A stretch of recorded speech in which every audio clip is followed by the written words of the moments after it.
Good morning. My name is Fareed Khan. I'm the founder of the anti-racism activist group, Canadians United Against Hate. In the spirit of reconciliation with our Indigenous brothers and sisters, I would like to begin by acknowledging that I'm speaking to you today from the unceded territory of the Anishinaabe Algonquin people in the National Capital Region. I'm joined today by friends and allies also speaking from unceded Indigenous territory in the Montreal and Toronto regions to mark today the International Day for the Elimination of Racial Discrimination.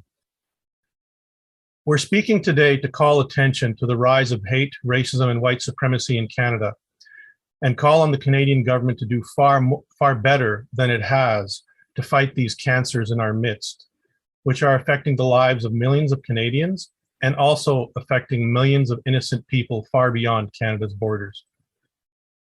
The need to call attention to hate and racism in Canada is reinforced by the news this weekend of attacks against two mosques, one in St. John's, Newfoundland, and one in Mississauga, Ontario.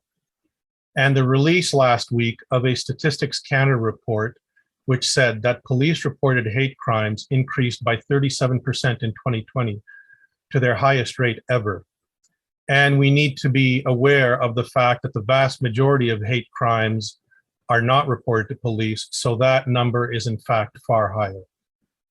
In addition, there's the ongoing $2.5 billion class action lawsuit filed on behalf of current and former Black employees of the federal government about the unjust practice of Black employee exclusion due to systemic discrimination and racism within the ranks of the federal civil service. I'd now like to introduce the speakers for today.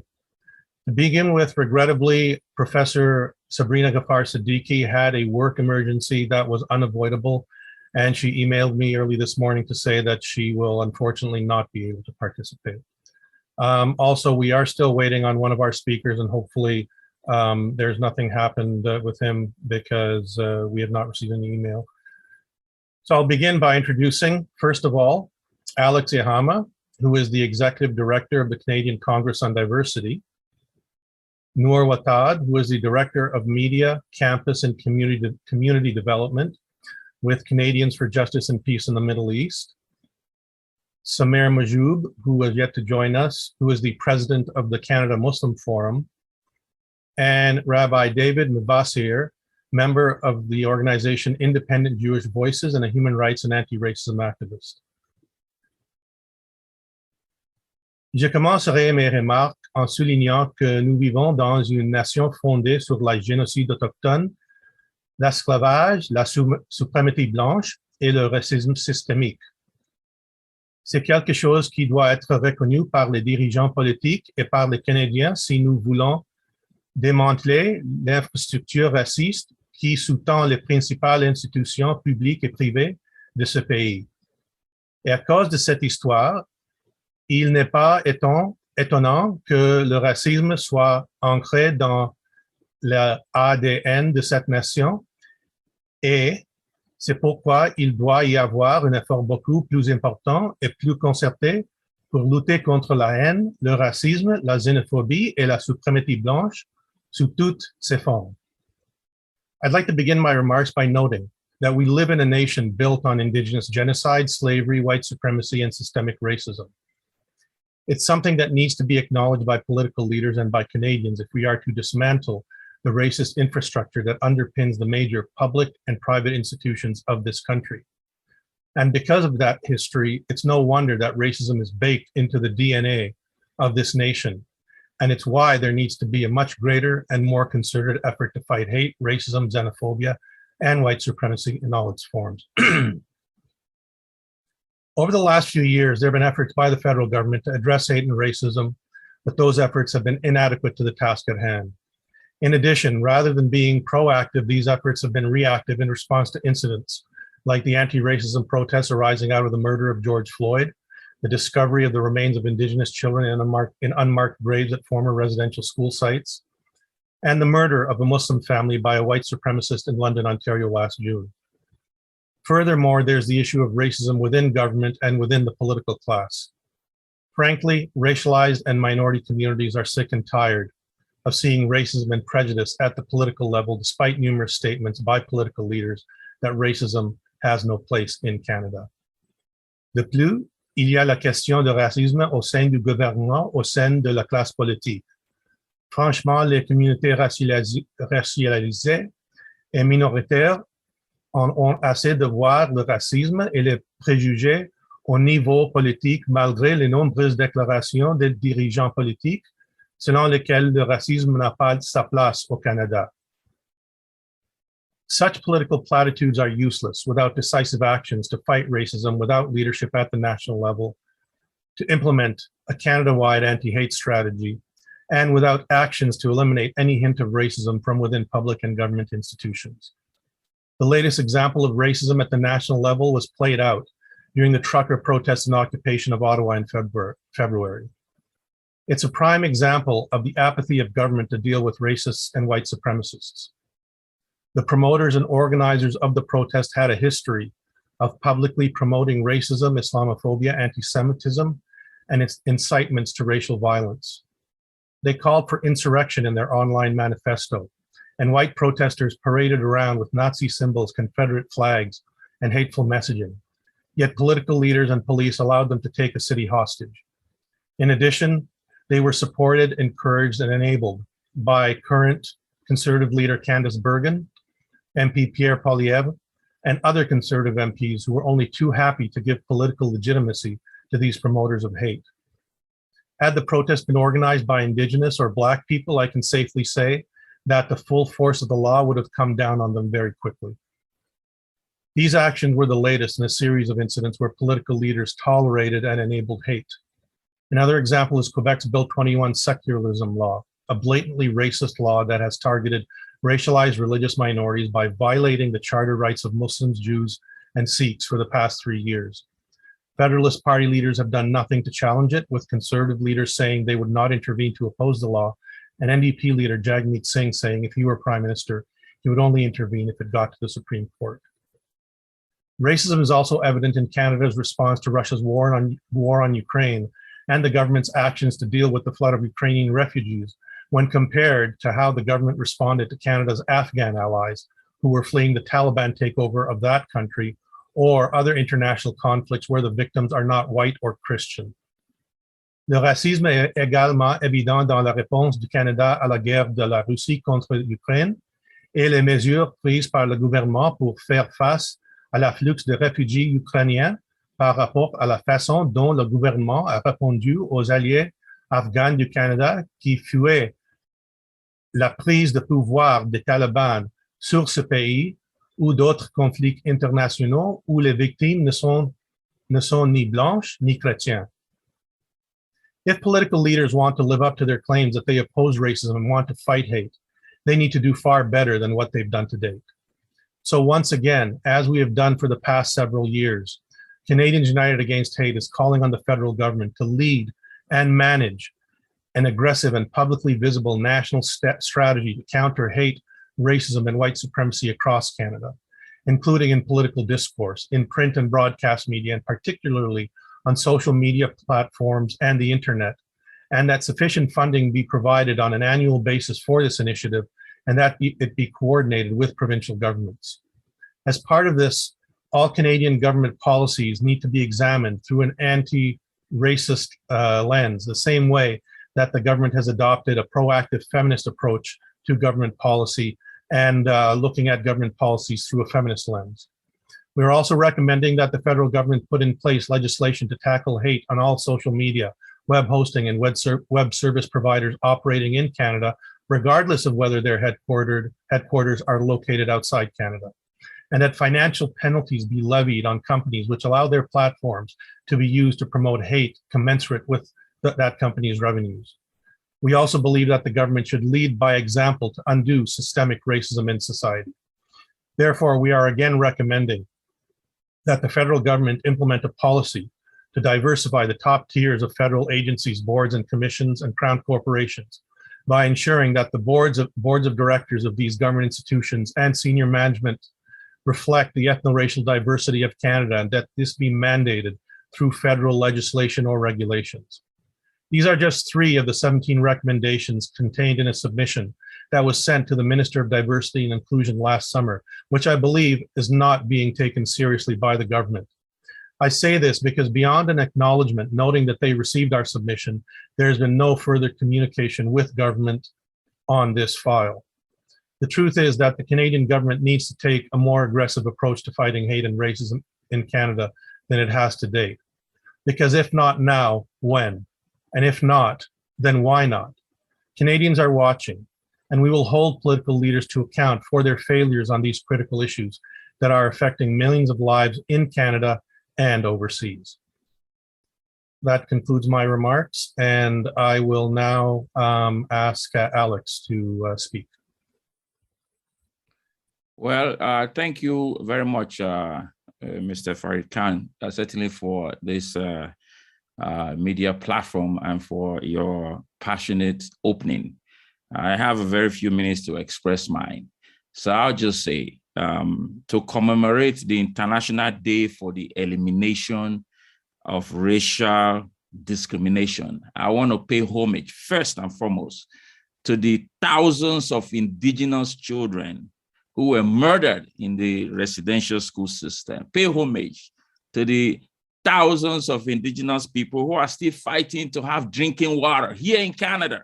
Pay homage to the Muslims who are being knocked off every day just for taking a walk in the park. Pay homage to the increasing number of Black people that are languishing in jail. 80%, I read recently, increase of Black people in jail. We're not increasing that much rate in the population of Canada. I want to pay homage to the racialized people who COVID knocked off, simply because of the inequities in the healthcare system. There were people who could have been saved. I want to pay homage to other minoritized people, those who are marginalized, minoritized, hypnotized, racialized. I want to pay homage to everybody, certainly in Canada and around the world, who are still under the oppressive colonial structure. Colonialism continues to prevail. When white supremacists, when they stormed the Congress in the US, we all watched that. Many Canadians were disgusted, including me, about it. Some went as far as saying this will never happen in Canada. But it did. It did. We all saw it on TV when people who belong to the predominant narrative, mostly those who are part of the white or Caucasian culture, they stormed the parliament. They held the city of Ottawa hostage. People watched it in Africa. They called me. People watched it in Asia. And they say, America is not different. Canada is not different from America. Before we point the finger across the border, let us put ourselves in check.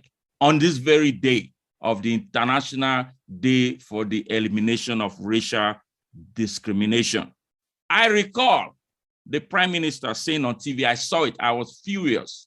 I was there with my wife. I saw the Prime Minister saying, we will not use military against Canadians. So we are going to continue negotiating with these people who have held us hostage in Ottawa. I was disgusted because just few weeks and few months ago, they used military against the Indigenous people in British Columbia. They continue to use the military against the Indigenous people of this country, and yet you say you will not use it against Canadians. Disgusting to see. Yet we see all these inequities and things going on. I certainly appreciate if the United Nations consider it worthy to declare today, and some people may not know the origin, is because of the killing that happened in South Africa. Peaceful protesters were shot to death in South Africa during the apartheid. We also see the force that is being used when the Black Lives Matter movement, when they are advancing their cause. They are not asking for free money. They are not asking for free anything. They are asking simply to be recognized as humans, simply to be recognized as citizens. So we can't stay here and point the finger across the border when we have things to do and things to take care of in our own neighborhood. We are the Canadian Congress. We are committed and we are standing by Canadians United Against Hate and other organizations around this country to fight for the end of systemic racism. We can end it. We can end it, and we can actually make significant strides in our lifetime. For far too long, the inequities in humanities have revealed themselves through tragedies. Let's take the war in Ukraine, for instance. The war instigated by Russia is despicable, without a question. And the treatment of Ukrainians, refugees, continues to reveal the depth of racism and discrimination that racialized people continue to face. While we encourage nations to welcome Ukrainian refugees, for the record, we encourage them to welcome Ukrainian refugees worldwide. We also urge them to give the same treatment to refugees from Africa, refugees from Middle East, and from non-European regions with the same grace and support. If there was ever a time for us to speak up, it is now, not just because it's International Day for the Elimination of Systemic Racism, but because we have a voice and we have breath, and let every voice sing and let every voice speak. As I end my contribution to this conference, I'm inspired to recall the words of Abraham Lincoln. 1 month before signing the Emancipation Proclamation, President Lincoln sent a long message to the Congress, which was largely routine. But in this, he proposed controversial measures, such as the voluntary colonization of slaves and compensated emancipation. In that speech, on December 1st, 1862, Lincoln called on the Congress and said, the dogmas of the quiet past are inadequate to the stormy present.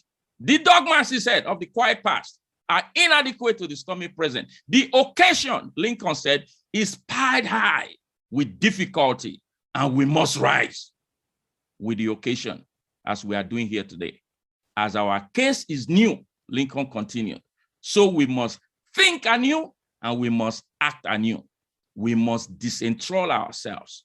And then only, we shall save our country, said Lincoln. Fellow citizens, he continued, we cannot escape history. And I tell this to every Canadian, white, black, green, gay, straight, it doesn't matter who you are, what gender, who you love, who you serve.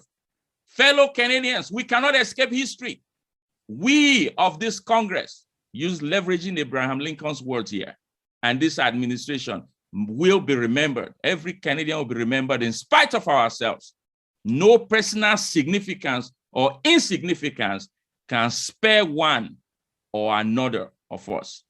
The fiery trial through which we pass will light us down in honor or dishonor to the latest generation.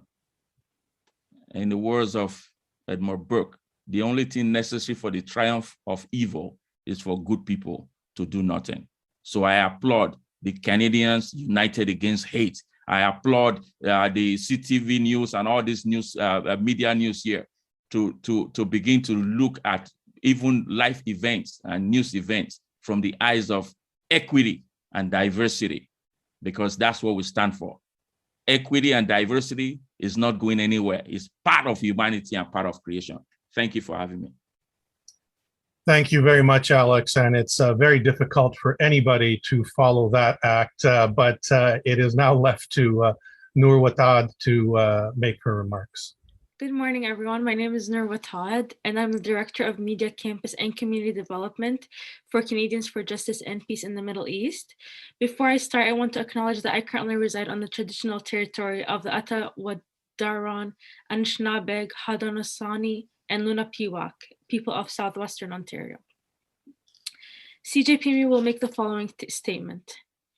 When the United Nations first established this day against racism, they decided to mark it on the anniversary of the Sharpeville Massacre of 1960, when South African police killed 69 people during a peaceful demonstration against apartheid laws.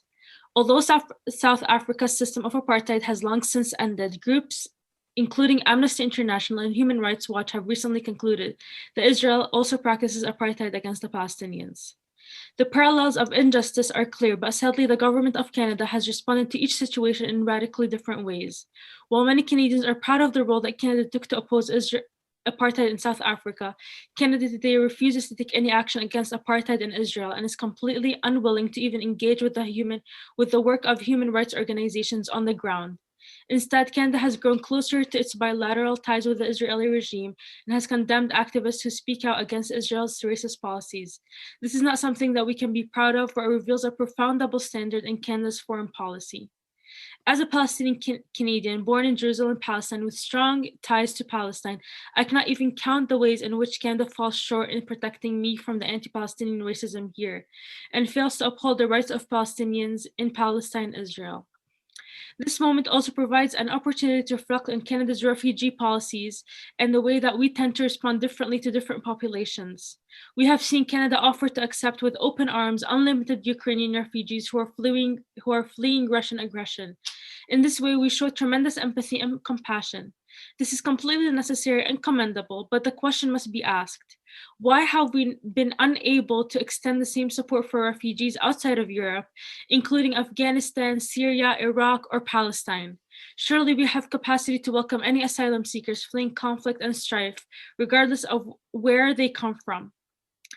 Underlining this problem is the fact that Canada's refugee assistance measures are prioritizing Ukrainian nationals, while excluding foreign workers, students, or undocumented people from other countries who are living in Ukraine.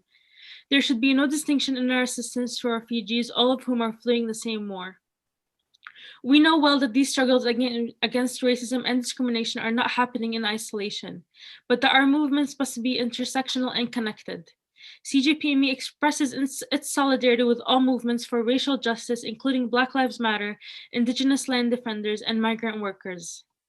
On this, the International Day for Elimination of Racial Discrimination, all Canadians must pledge to do better for victims of racial discrimination and apartheid. Thank you. Thank you very much for those passionate remarks, Nur. I will now call on Rabbi David Mivasair to deliver his remarks. So thank you very much. I'm speaking with you from a territory that was covered by the dish with one spoon wampum belt agreement, which acknowledges that we're all living really in the same space and we all need to take care of it as well as take care of each other. I'd like to start with a story from my tradition that I love. I'm speaking here as a rabbi. You know, in the Bible, it says that God created one couple in the beginning, just one couple. And our ancient rabbis asked the question, if God could create anything, why did God start humanity with just one couple? Why not create the world with millions of people? And the answer that they gave is obviously a rhetorical question, but the answer that they gave for teaching purposes was they said that God created the world with just one couple so that no one after that could ever say that I'm better than you because my ancestors were better than your ancestors. The teaching from our Bible is that we are all descended from the same original couple, and we're really all here together as brothers and sisters, and no one can claim to be better than anyone else. So on this day that is really marked around the world as the International Day for the Elimination of Racial Discrimination, I want to speak a bit about discrimination here in Canada. Fareed spoke very articulately about how the Canadian government did not respond to very overt displays of racial hatred in Ottawa just a few weeks ago and simply tolerated it, let it go on. We just heard from Nur about very differential treatment of refugees who need a place of refuge, and I'm sure we're all grateful that we're able to help people from the Ukraine, but we need to extend that to everyone around the world. And I want to just add something to this conversation about how rhetoric about preventing hate is sometimes used to cover up actions and policies that actually do marginalize and even erase certain people in Canada. And just to be more explicit about that, there's been an effort since the UN Conference on Racism in Durban, South Africa in 2001 to promote a definition of anti-Semitism, which is really focused not so much on protecting Jewish people in Canada or elsewhere, but on suppressing honest, thoughtful talk about the treatment of Palestinians in their own homeland, in Palestine. It's promoted by an organization that was created mainly for that purpose. It's called the International Holocaust Remembrance Alliance. And it uses the rhetoric of fighting hatred to say that promoting human rights and justice and equality for Palestinians somehow is anti-Semitic. It's defined as anti-Jewish hatred to do that. And that is reflected here in Canada when in the Toronto School Board, a Black student is suspended from school for saying the words "Free Palestine" in a morning announcement, when a book that includes journal entries by Palestinian students talking about their own families and their own histories is banned from the school libraries, when an educator sharing anti-oppression resources on all different groups and different needs talks about Palestine and then is put under investigation and his job and his position and his entire career threatened.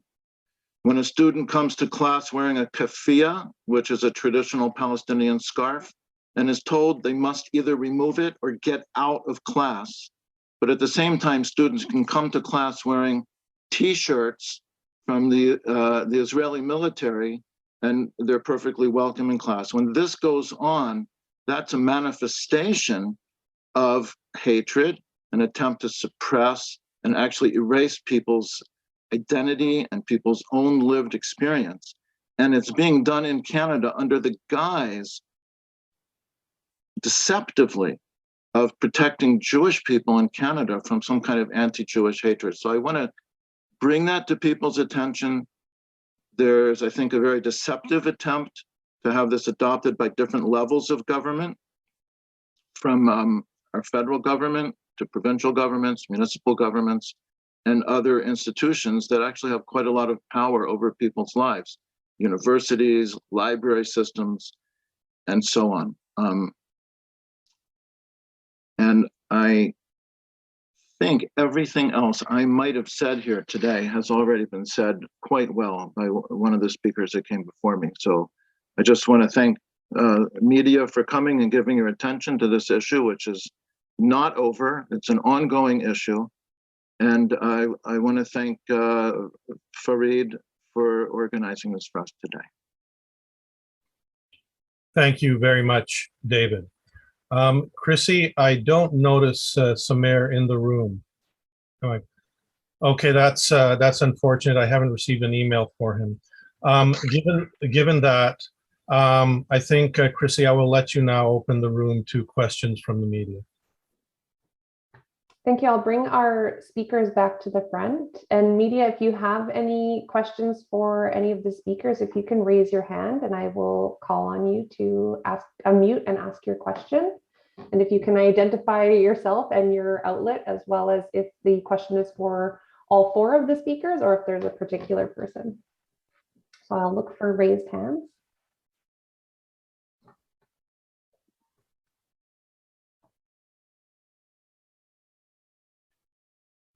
If you're unable to raise your hand, you can come on. Okay, perfect. And I'll just ask you to unmute and you can introduce yourself. Hi, this is Shaoli Lee from City News. This is a question for Fareed Khan, though certainly anyone could answer it if they feel comfortable doing so. I understand in your remarks you said you hadn't heard back from the Minister of Diversity and Inclusion on the submission made previously, other than just this sort of acknowledgement that it had been received. When was the last time anyone from that ministry or the ministry's office or the Anti-Racism Secretariat or any of the many federal government groups or figures ostensibly responsible for addressing these problems, when was the last time you had contact with any of these groups or they addressed any of these concerns? Well, with the department itself, the submission was made to the previous diversity minister, Bardish Chugger. Of course, we raised some of these issues during the election campaign last August and September. We were very disappointed that racism did not play a bigger role in some of the issues discussed during the election. And I have had a couple of meetings or encountered MPs since then, but official communication with the government on those recommendations, it's been zero since that acknowledgement last summer. And I have had no communication with the office of the current minister, Ahmed Hussein. Just as a follow-up, if the problem seems to exist persistently at a political level, both institutionally and from individuals, as you mentioned, where do you see solutions coming from? Or to put it another way, if existing political levers and mechanisms are unable to address this, who and how should this be addressed? Well, unfortunately, there are not many levers at this point beyond the political that where action can be taken. There needs to be a political commitment made. I started off by my comments by saying that we need to acknowledge that we live on land that was conquered, and we live in a nation built on indigenous genocide, slavery, and white supremacy. That's a reality. And that history is baked into the DNA of all our institutions, our major institutions, public and private. We need official acknowledgement by government, by politicians that that's the case. That is the starting point. And while we've had announcements and policies proposed, until we can admit that to ourselves as a nation, as Canadians, I think, what we're doing is piecemeal. And, to try and get things accomplished, organizations like ours and Alex's, CJPME, voices like David's, we need to continue to speak out and put pressure on the government. We need to make sure that they are listening, because I get the feeling that there are oftentimes they are not listening despite what they're saying, or when they do respond, it's paying lip service to the issue. And I welcome anybody else on the of the speakers to please weigh in on this. Yeah, if you don't mind, I'll jump in on that. The government, as we know, they are the cause of the problem. Remember, there were times that most of what we're fighting against today were once laws in this country. It was law for indigenous people to even hire a lawyer way back. It was law that indigenous people were savage until that was taken off, I believe, in the 70s. It was law that blacks were banned from Canada. These are laws that were made by government. So we must recognize that we're asking, in fact, let me quote Albert Einstein. He says, you cannot solve the same problem with the mind that created the problem in the first place. So with that said, I will tap on what my friend Farid said and said, we must take that responsibility into our hands. You who is asking the question, fine media person, what are you doing? Martin Luther King said, we must all ask ourselves, what are we doing? If we're going to stay here and tell the colonial behemoth of the Canadian government to begin to change laws that they put in place in the first place intentionally. Right now, we are trying to remove Ryerson from Ryerson University. We have many of them on the currency we spend. Many of the faces on the Canadian dollars we spend were slave owners and racist, and they claim to be racist. They make comments that are in history. So when we stay here and say we are here to get the government's attention, but we are here to get our own attention. We are here to get the attention of you who's asking the question. We are here to get the attention of the student, of the nurse, of the teacher, of the doctor, right? The rabbi talked about a student banned from school. What did the other teachers do? What did the other teachers do to see a student who's been expelled because he made a comment, which was not even a hate comment, but a comment of solidarity? Where do we stand? When we stand and let all these injustices go, we are equally guilty, equally guilty. If there's anybody listening to this right now, anybody listening to this 100 years from now, and you are not doing anything, nothing whatsoever, other than to be an onlooker, you are part of the problem. The government will eventually shift, that's true, but they are known to shift after thousands of years, thousands of years.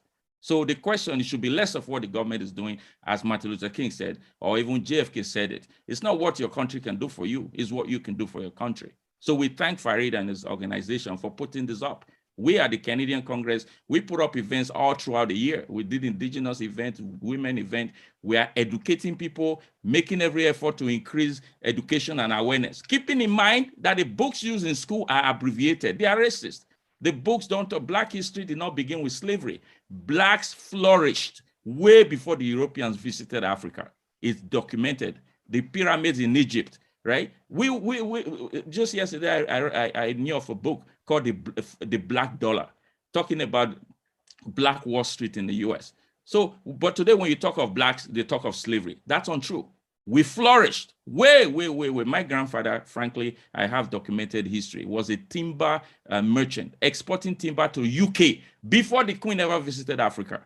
But yet when they see me, they talk of slavery. That's untrue. So we have self-education to do.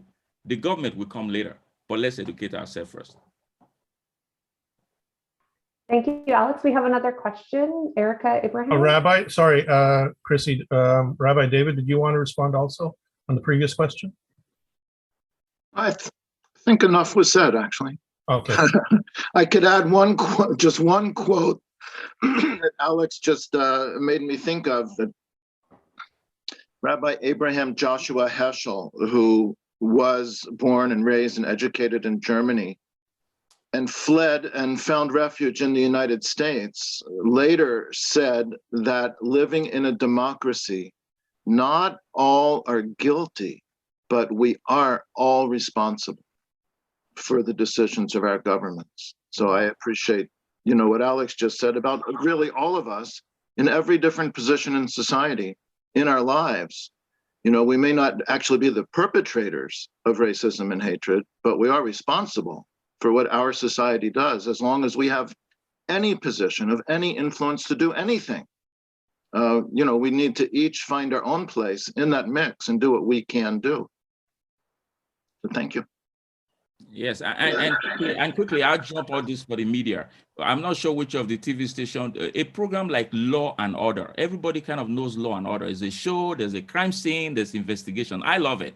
But one day I watched 10 straight episodes on one of these TV channels, and it was always a black guy either raping a white girl or a black guy stabbing a white person. And I'm like, 10 episodes in a row showing black people killing other body or raping somebody. Statistically, that is even untrue. Go and do your research on rape crimes in Canada. You won't see black raping white as they portray on Law and Order. So I completely stopped watching that show. Why am I bringing this up? We are talking to the media. You watch your screen share of ethnicity.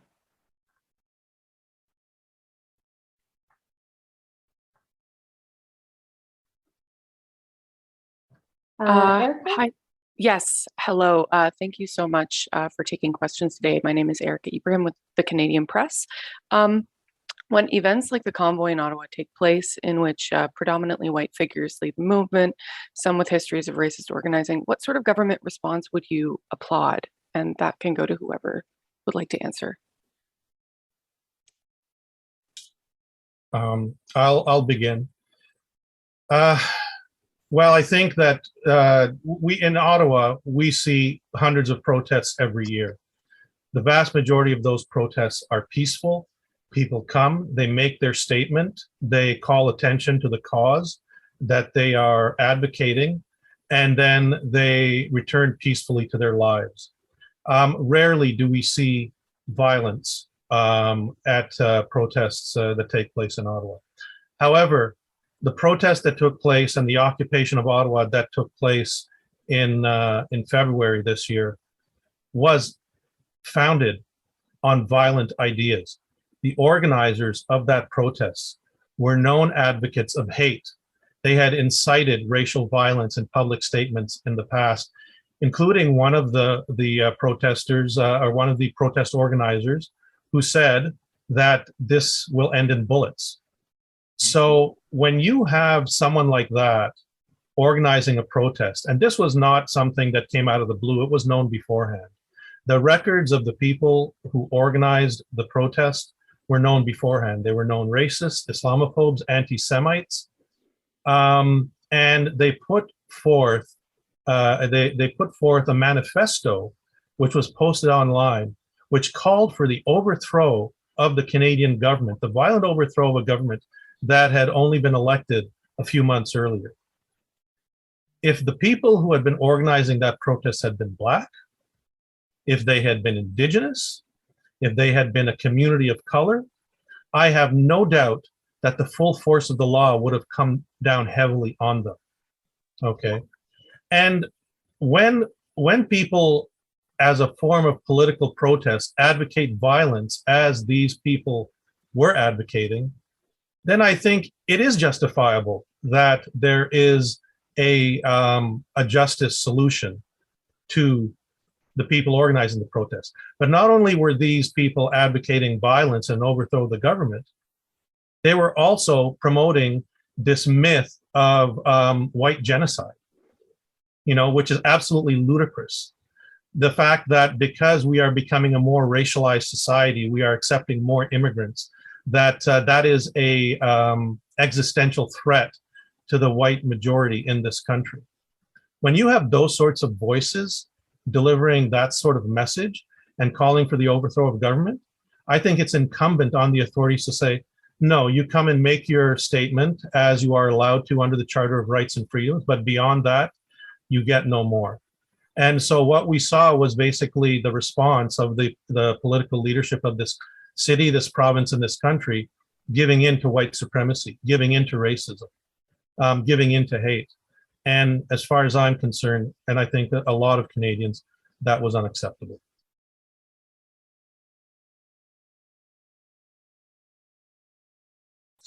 Thank you. And as a follow-up, I'm just thinking about, feel free to correct me if I'm wrong, but it was my understanding that many of the calls made today are directed toward the federal government, but perhaps I misunderstood that. But given the separation of Canadian government powers provincially with files like education and healthcare, I'm wondering what role you would want the federal government to play in those provincially led areas.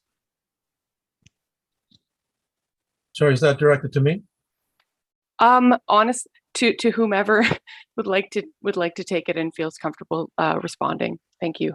Okay, I would appreciate. I don't want to hog the microphone, but I will say that one of the recommendations that we made in that submission to the Minister of Diversity was that the federal government work with provincial governments to undertake this anti-hate strategy across the country, that it not just be a federal effort, but that it be coordinated with provincial governments. One of the recommendations also included mandatory curriculum at the high school level that teaches about racism in history in Canada, that talks about hate crimes and genocide, so that the students who are coming up, know what the history of racism and hate is, not only in this country, but elsewhere, and what that leads to.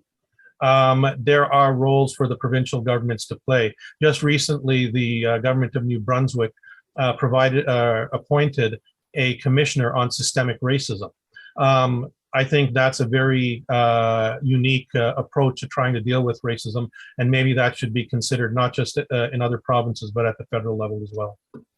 Anyone else, please feel free to jump in. Yes. Racism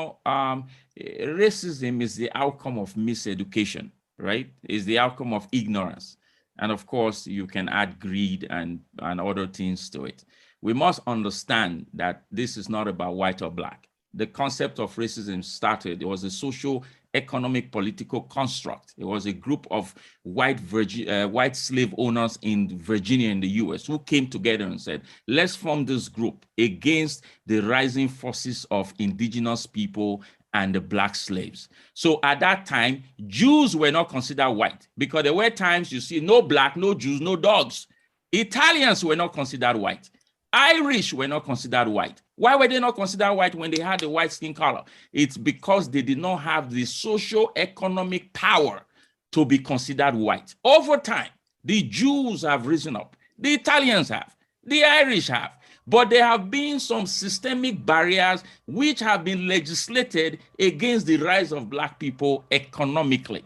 So we need to go back to the drawing board. People say the system's working. You don't understand. The system is not working. The system is actually working the exact way it was built. Hold down people of minorities and, of course, give privileges to those who are the predominant narrative. So what am I saying? The provincial, municipal, whatever level of government, let's go back to the drawing board. You were teaching back then that blacks were apes, indigenous were savages. Now let's make the playing field fair. Let's ensure the books that are used in schools are reflective of not just one predominant narrative or one predominant culture or ethnicity. Let it be fair. Canada, they say, is one of the most diverse multicultural countries in the world. That is on paper. In the system is not. There's only one race that is predominant, and that is the white race. As the rabbi said, this is not about picking on everybody who's guilty, but everybody is responsible to leverage that his quotes. So let's begin with education, and then let's move on to start looking at policies. Why over the last 3 years, 80% of black people in jail has risen, the number of black people in prisons have risen 80%. Why over the last 5 years, we have 45 people, the 45% of inmates in Manitoba and some of these provinces, they're indigenous people. How can you account for a small group of ethnic group in the country, like black people are like 3% in Canada, according to the statistics, but yet we constitute almost 30-40% in some prisons? It doesn't even make sense mathematically, it doesn't make sense economically. So let's begin with education. I'm all for keeping Black history. Yes, Black history. It's time to move from celebrating Black history to having actionable items. Let's go back to the drawing board and reconstruct the educational system. Let's go back to the drawing board and reconstruct the judicial system. Let's go back to the drawing board and reconstruct the financial economic system in this country. Let's go back to the drawing board. So in conclusion of that, the government, they don't even, frankly, some of times they don't even know what to do. They are all disoriented. It was not one of the commissioners or people didn't even know what was systemic racism after the death of George Floyd, right? High-level RCMP leaders, they don't even know what that meant. And some are saying, was it Quebec who's saying systemic racism doesn't exist?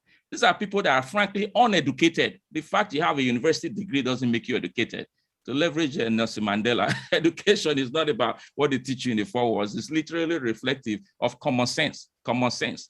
80% increase of Black people in prison, only 3% in Canada.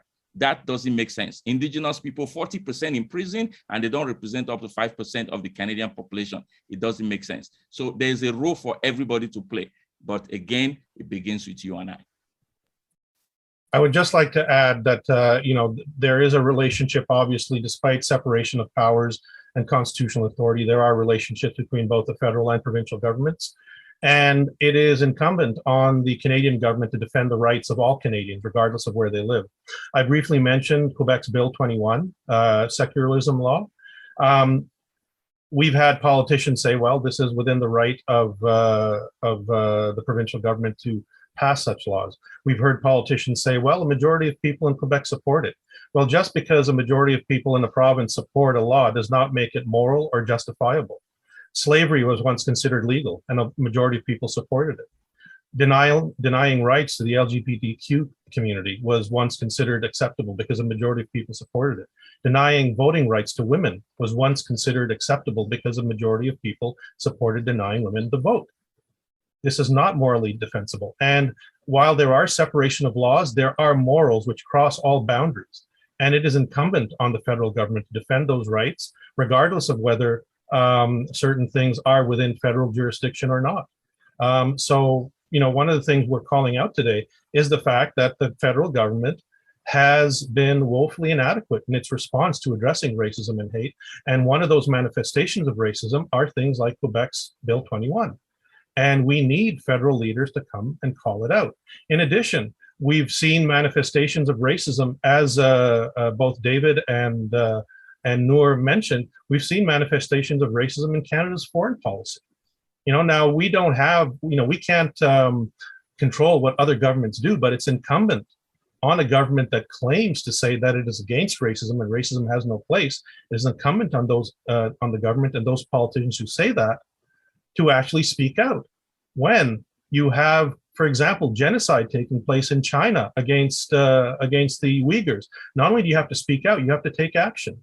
When you have genocide taking place still against the Rohingya in Myanmar, when you have an oppression that has been going on brutally by an apartheid state in Israel against Palestinians, And Canada is complicit in that apartheid. In addition, you have the Saudi government that has been undertaking a war against Yemen where 300,000 people have died. Canada is selling weapons to the aggressor. Canada is complicit in that war, and that too is racism. So regardless of whether there are jurisdictional issues, whether domestically in Canada or internationally, if you are going to come out and claim to be a nation that speaks for the international legal order, that supports the international legal order, then you have to behave the same way in all situations. So all the things that are being done to help the Ukrainians, I applaud it. I think it needs to be done. These are people who are being brutalized by the Russian invasion.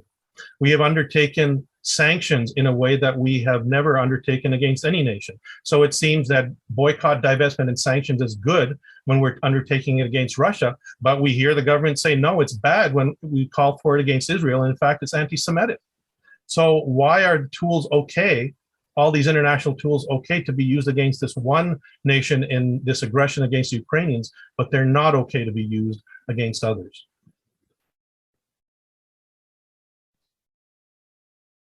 Thank you, Fareed. Nur, did you have any comments to add based on the previous conversation? And while you think about that, just for any other of the media, if you want to raise your hand, I think we are coming to a close, but we're happy to take more questions. I just want to say that everything that was said was amazing. I 100% agree with it, and that's what CJPME stands by. We completely devote ourselves to stand against hate and racism and systematic oppression and white supremacy. I'll add something. Erica, you asked about different levels of government, different jurisdictions. So, and you mentioned federal and provincial, but I think we also need to really be vigilant about school boards, police departments, and as I said before, not only government bodies, but universities, even library systems, even parks and recreation, right? We need to look at every different level of how we function collectively, societally, and wherever we have influence, whether it's local or federal or wherever, you know, to do our best for all of us, for each other. I just want to include that in the, you know, if you're thinking different levels of government, we have to look at it all. Yes, and you're absolutely right. We have to. And one other area we must also look at is the media, right? In our research, the group that have perpetuated and promoted the concept of racism over the last 400 years, the media is on top of the list, just as well as education and the judiciary, right? So the media, the power on this platform, no matter how small this group is very important. I talked about the shows, right? The Law and Order, simple shows. You watch Treehouse, right? Everybody in Treehouse, 3-4 straight hours, I watch Treehouse. All I see is white little puppies and little babies running around. Well, we got some Black babies here in Canada. We got some indigenous babies here in Canada, right? My son is 5. Right now, I have to let him watch some YouTube just to balance the visual, right? The media can help. I tell Noah, you got to watch a YouTube show on Black people, right? Go ahead, watch, so you see us too, right? We have Black heroes too and stuff, right? So superheroes. So the media has a critical role to play. How they even take this message today to the public is very, very important. Very, very important. So every media should go back and say, if I look at all the shows we show on TV, if it's a TV show, radio show, what is the percentage of diversity? You don't need the rocket science for this. You just go to Statistics Canada and say, here are the percentage of those who identify as Caucasian, here are the percentage of those, and use that to reflect your shows. If I don't know how many percent identify as Muslim, so to speak, take that percentage, apply it to your shows, apply it to your news, right? Let them be. That is what is called balanced representation. And by the way, we are open to giving you a free course on this. Free course. That's what we do. Free education at the Canadian Congress. We are committed to it. We are building the largest, go to universityofdiversity.ca. We are building the largest online university completely free. So we are tired of education systems say, oh, to change the curriculum will cost us $200 million. Okay, forget, we have built it. Just use it. Let the people in schools know they can go to this place and get a free course. We have lectures given by Honorable Jean Augustine, the Senator Don Oliver, We have Senator Jane McCallum, Indigenous Senator. We have courses by Chief Mark Saunders, the only black, only black head of police. So we are asking all these people to give 25 minutes, 30 minutes course on different aspects of racism and discrimination. And we are uploading them on a system, and it's growing. So the media, where my 10 seconds, I'm begging you, media, beg. This is now beg. This is not, I'm begging you. Please balance the representation of your news, balance the representation of your broadcast, balance the representation on your television, balance the representation on a newspaper, balance the representation in every way, shape, or form. And you can speak up. Right? You can speak up. You can speak up. It doesn't matter. You could be a photographer or whatever you are in the media. Everybody has the power as long as you can speak. Even Helen Keller, who couldn't speak, couldn't see, couldn't hear, we still quote Helen Keller today. Let us quote you, my friend. Let us quote you. Thank you, Farid, for this opportunity. Chrissy, I guess we have come to the end of our media conference. I'd like to thank all the media who have tuned in. I'd also particularly like to thank all of the speakers, Alex, David, Nur, for participating. It's unfortunate that our other two speakers could not join us, but I think that we have outlined quite a number of possible solutions and calls to action. We are hoping that governments listen. We are hoping that the media helps to spread the message. And we will continue our own efforts, not only in our individual lives, but through our own organizations to address the issues of racism and hate, bigotry, xenophobia in this country. And let's all work together to build the sort of diverse, inclusive, and accepting Canada that we all wish for. Thank you very much, everybody, for participating, and thank you for tuning in.